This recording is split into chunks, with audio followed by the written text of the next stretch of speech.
Well, thank you, Thibault. Hello, everyone. Nice introduction. Nice talks, everyone. My talk is a little challenging because it's before lunch, so I'll try to be brief.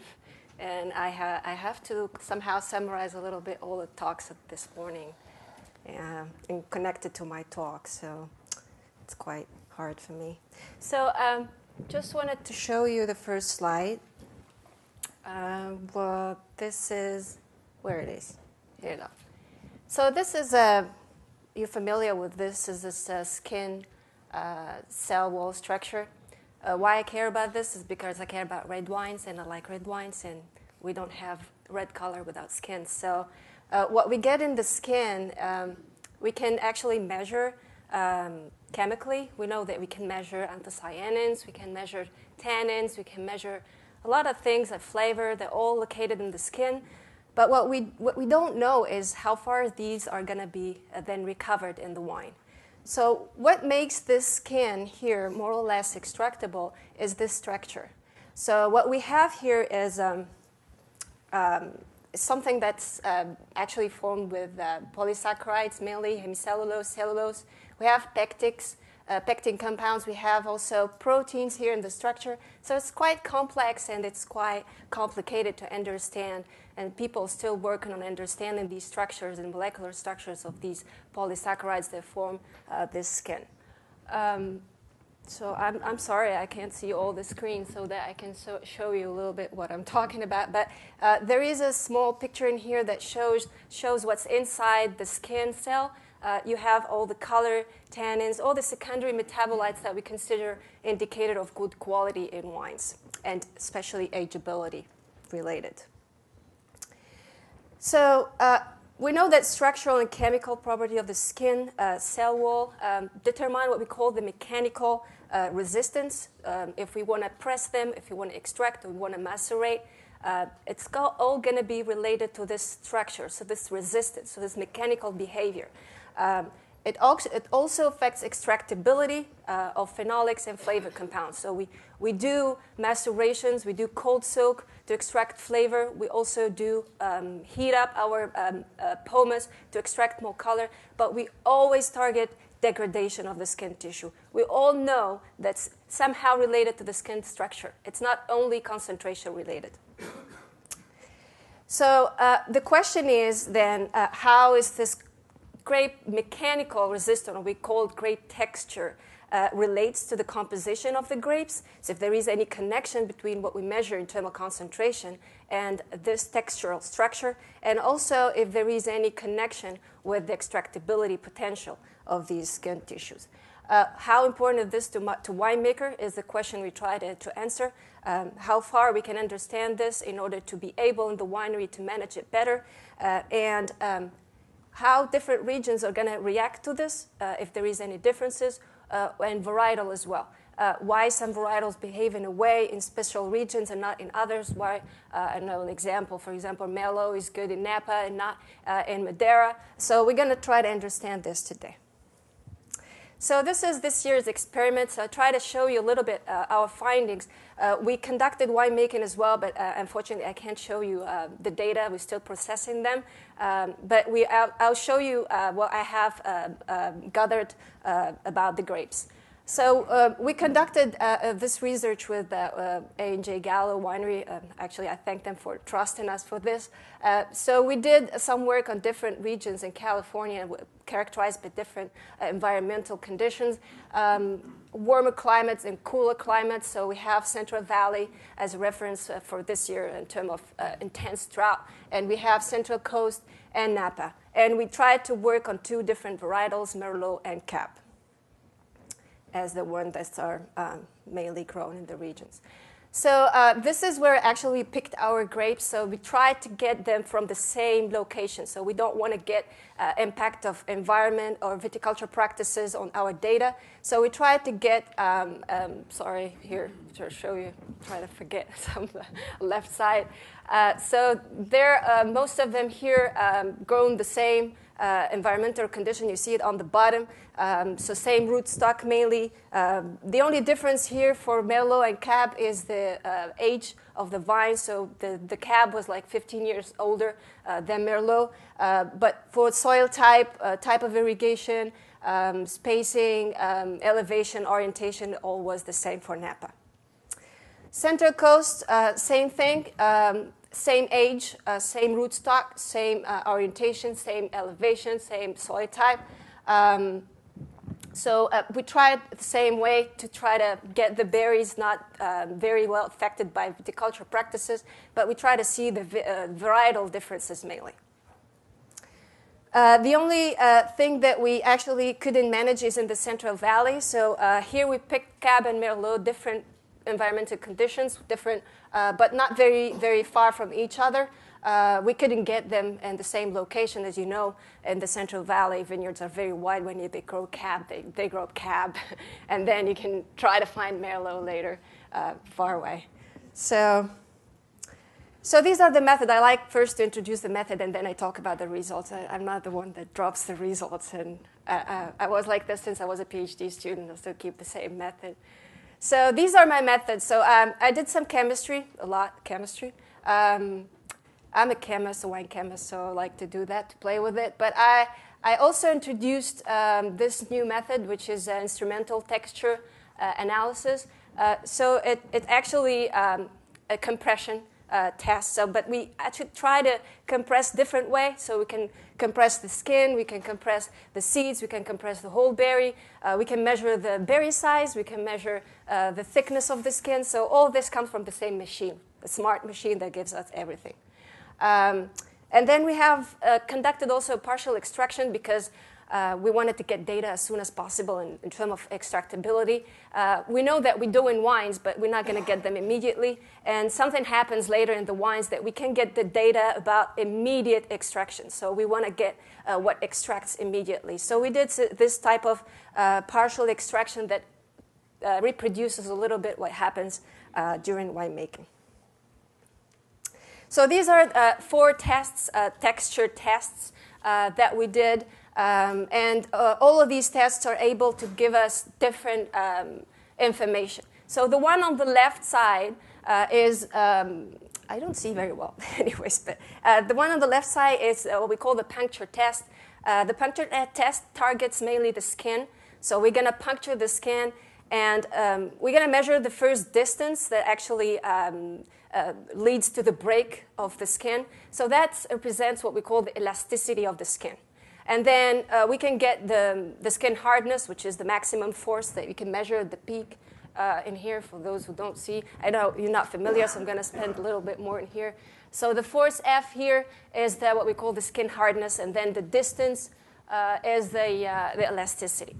And then we can measure the toughness, and a lot of data we can get from these curves. The second one on the left is the skin thickness. So we just cut a piece of skin, we get the flesh out, and then we measure the distance. So the first point where the probe is going to touch the skin, and the platform is where we can measure the thickness. Then we can measure also lots of other things that are related to, for example, berry hardness, the whole berry in general, elasticity, gumminess, chewiness. So the second test on the right is give us the berry hardness. So it's a destructive test that cracks the berry. So that's basically the most common one that's people using already in the vineyard with smaller machines. So actually here, why we're using this is because it makes us measure other things too. The last one on the right, so the first one on the right, is a double compression test. It's the most common test in the food science. It imitates a little bit the chewiness or the act of actually eating the berry. Why is this important? Because it has been proven to be a very good test for assessing maturation. So we did this like a few years ago, and we showed that's a good method to assess how ripe are the berries, same way you do it in the vineyard sensorily. Actually, we correlated also with the sensory. So you're going to tell me, so yes, we can measure this, but we have to measure berry per berry. I agree with this. So there is a lot of heterogeneity in the vineyard, and you all know that. You're not going to get the same maturation level in your vineyard. So what we did is we gathered a big sample, 20 clusters, and we sorted the berries based on their density. So we did flotation, and we sorted different berries based on how they will flotate in different salt solution. So we picked solutions ranging between 140 and 220 grams per liter, and we gathered berries that are homogeneous in terms of maturation level. So in our reps, so we get 4 reps. In each rep, we know that all the berries are similar, but all the 4 reps represents the whole vineyard. So for the texture, the same for all the tests, we get the 4 same reps. So we can actually correlate it. So this is the most important slide. Is there any way I get it bigger so that I can explain it better? So this is the first actually slide that connects the grape composition, the chemical composition, to texture. What I highlighted in red in here are the parameter or indicators that are connected to the first principal component, which represents the highest variability response. I mean, if we have any differences in our vineyards or in our varietals, that we can sense it more with these red pools in here. So what we see on the top is, you can read it, we see skin elasticity, we see berry weight, and skin weight. This brings me back to one of the previous talks who connected actually the concentration of, you see it on the bottom, total anthocyanins, total tannins, flavor, to berry weight and skin weight. So if you have higher skin weight or you have heavier weight for your skins, then you expect to get lower anthocyanin concentration. Same for tannins and same for flavor. The other thing that I wanted to actually point here is, you see on the right, the berry size is right on the right in here, and it's driving what we say all the berry textural characteristics, so the whole berry. So the berry hardness, berry gumminess, berry toughness, berry elasticity, they're all driven by this common point, which is more related to Brix, so more sugar maturation than anthocyanins maturation. So berry size at this point, well, this is a lot of data, and we've seen this also previously. So berry size is more connected to sugar maturation at this point, more than phenolic maturation or flavor maturation. So we can say that berry size is a good indicator for this.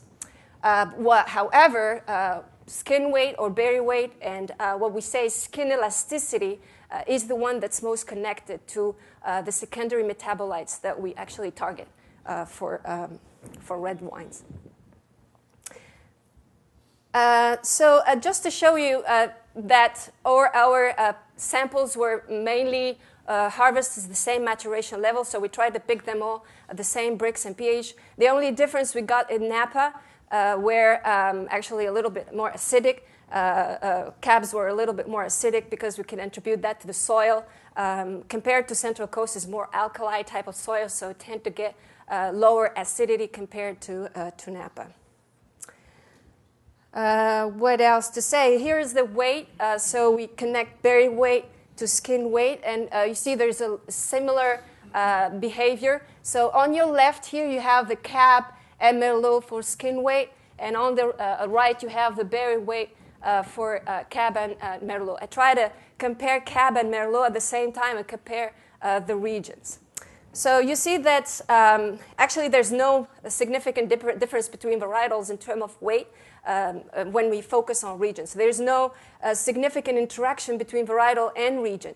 So that means that's a good indicator that's not really affected by any of the viticultural practices. So if we see any difference, like for example between Napa, Madeira, which was a little similar compared to Central Coast, this might not be necessarily due to viticultural practices, but mainly due, let's say, to climate change or water stress, which brings me back to your talk. So berry weight is a lot dependent, or skin weight a lot dependent on water availability in the vineyard. berry size, so I'm just going to show you how berry size is connected to what we call berry elasticity. So I showed that in the previous slide, but I just wanted to tell you that they're both connected to each other, and they mainly affected by age. So at this point, there is no significant difference in terms of varietals sensitivity, but especially in Napa, we see it. Why we see it in Napa is because the age of the vines were not the same. It's like much older for cabs. This gives me back to your talk again, when we said that in particular conditions, some varietals won't behave the same way, like Merlot will be more optimistic than Cab, so Merlot tends to resist more to stress than Cab, and we sense it here. So this is skin elasticity. So just to show you, on the right, skin thickness compared to skin elasticity. So you don't see that skin thickness is very dependent on lots of things. So we can't really trust it as an indicator for understanding extractability. It depends on the vineyard, depends on the viticulture practices, depends on the climate, depends on many things. So we can't really trust it. On the other side, skin elasticity is not dependent on many things. The only way it's going to be changing is going to be dependent the same way as skin weight. So on the weather conditions, so water availability. So skin weight, berry weight, and skin elasticity are connected, and they're all dependent only on water stress or climate changes. So this is just to show you also that skin color in terms of concentration, it's not dependent on any of these aspects that I just previously. Even if you see there is a correlation, there's not a direct connection. You see that skin color could be very different on different conditions and different cultivars, but we tend to sense that in Napa we have always more anthocyanins, so we produce more color. Let's think that Napa would be more favorable climate for producing anthocyanin. Why? Then we can go back to the water stress that were more intense in Madeira. That's why we cover much less in Madeira, so we produce less color. This is bring me back to Lauren talk, who talked about biosynthesis of anthocyanins and how they're connected to water availability and stress. So we can tend to think that they are connected in a way. Skin elasticity and berry weight are connected to color, but maybe the same genes are involved. Maybe it's interaction between them, the way they're actually connected in the skin tissue, that will make them more or less interactive. So this is just to show you tannins the same way. So tannins as anthocyanins will all depend on skin elasticity more than any other thing. Aromas as well. So aroma here, just to show you that regionally speaking, will be maybe this is interesting for you as in Napa. So we tend to produce less methoxypyrazines compared to Madeira, but still high concentration compared to Central Coast. Methoxypyrazine, all those belly pepper type of aromas. And C6 compounds are all herbaceous. We tend to have less, but it's varietal dependent. So we have less in Cab than in Merlot, but we always have more fruity flavors in here compared to Madeira, for example. This is the last slide I wanted to show you, and this is what represents the extractability. So I talked about the concentration in the grape skin, and we talked about texture, but I wanted now to connect to the extractability. So these are the results of the extractability assay we did, and what we see on the right here are all the anthocyanins that are extractable from the skin, that we extracted from all the samples that we got. And you see that's basically this right side in here represents all the color, and the left side represents, again, the skin elasticity and the skin weight. So we get back to the same point. It's not all the same size. It's more about the weight.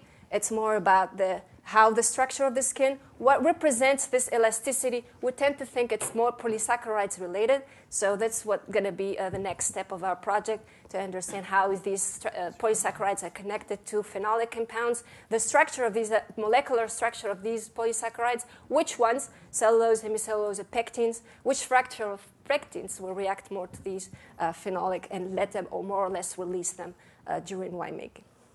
So I summarized, I think, everything. I don't have to go point by point.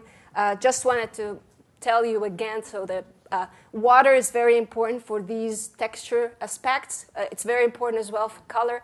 You sense it more in Napa. That maybe I didn't tell you like clearly, but what we got in Napa is we had the same sugar, but we didn't get the same elasticity. We had more elastic berries in Napa than in Madeira and Central Coast. Why is that? More elastic, higher berry weight, so we tend to think it's less extractable than in Madeira. So what we said previously, you said previously, is if you need somehow a little bit of drought or some dryness or let's say deficit or stress to get these anthocyanins by synthesis, and also extractability. So we need a little bit of this compared to available water. So I would like to thank and acknowledge the California State University Agricultural Research Institute for funding this project, A&J Gallo for the sample, for the vineyard information, particularly Nick Nicolzian, Michael Clary, Cynthia Yonker, and Nona, and Versi Lab by department, Jim Kennedy, and Dr. Karen Kirtrell. Thank you.